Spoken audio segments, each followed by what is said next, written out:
आज इस वीडियो में हम बिना डर फैलाए, बिना किसी ब्रांड का प्रचार किए, सिर्फ विज्ञान की बात करेंगे। सबसे पहले भ्रम साफ करते हैं। दोस्तों, एप्रीफ्लेवन कोई अलग जड़ी, कोई चमत्कारी दवा नहीं है।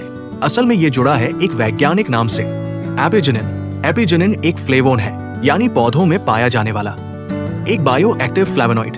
पौधे इसे बनाते हैं सूजन से लड़ने के लिए, कोशिकाओं को बचाने के लिए और ऑक्सीडेटिव स्ट्रेस से रक्षा के लिए।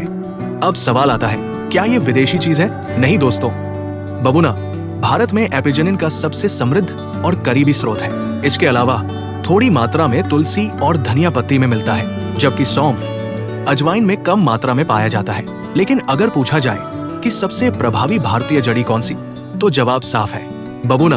अब मुख्य सवाल, क्या एप्रीफ्लेवन हड्डी निर्माता है? दोस्तों, यहाँ पर बहुत ईमानदारी चाहिए।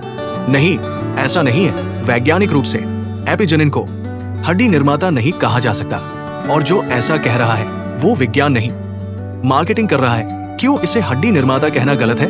हड्डी बनाने के लिए क्या चाहिए? हड्डी बनने के लिए शरीर को चाहिए calcium, phosphorus, vitamin D3, protein, collagen. Apigenin इनमें से कुछ भी नहीं देता। ये निर्माण सामग्री नहीं देता, ये ऑस्टियोब्लास्ट को ईंट सीमेंट नहीं देता, सिर्फ वातावरण को थोड़ा अनुकूल बनाता है, यानी मजदूर को हौसला देता है, लेकिन सामान नहीं देता। तो फिर एपिजिनिन करता क्या है? अब असली विज्ञान समझिए। हमारी हड्डियों में 3 सिस्टम चलते हैं। ऑस्टियोब्लास्ट नई हड्डी बनाते हैं, ऑस्टियोक्लास्ट हड्डी तोड़ते हैं, एस्ट्रोजन रिसेप्टर बीटा हड्डी की घनता बचाते हैं। एपिजिनिन एस्ट्रोजन रिसेप्टर बीटा पर हल्का प्रभाव डालता है। ये हार्मोन नहीं है, लेकिन हार्मोन जैसा हल्का संकेत देता है।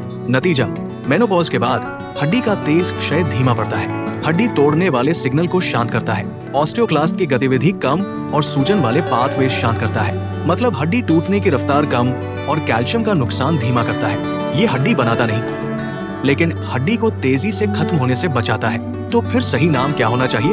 अगर ईमानदार शब्दों में कहें तो प्रकृति का हड्डी निर्माता गलत, प्रकृति का हड्डी संरक्षक सही, हड्डियों के रिसेप्टर सिस्टम को संतुलित करने वाला सही।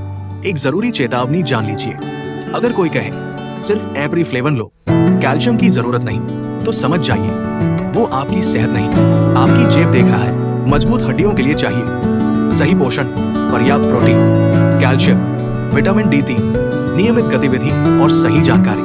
कोई एक चमत्कारी गोली नहीं। दोस्तों, प्रकृति हमें जादू नहीं देती, वो हमें संतुलन देती है।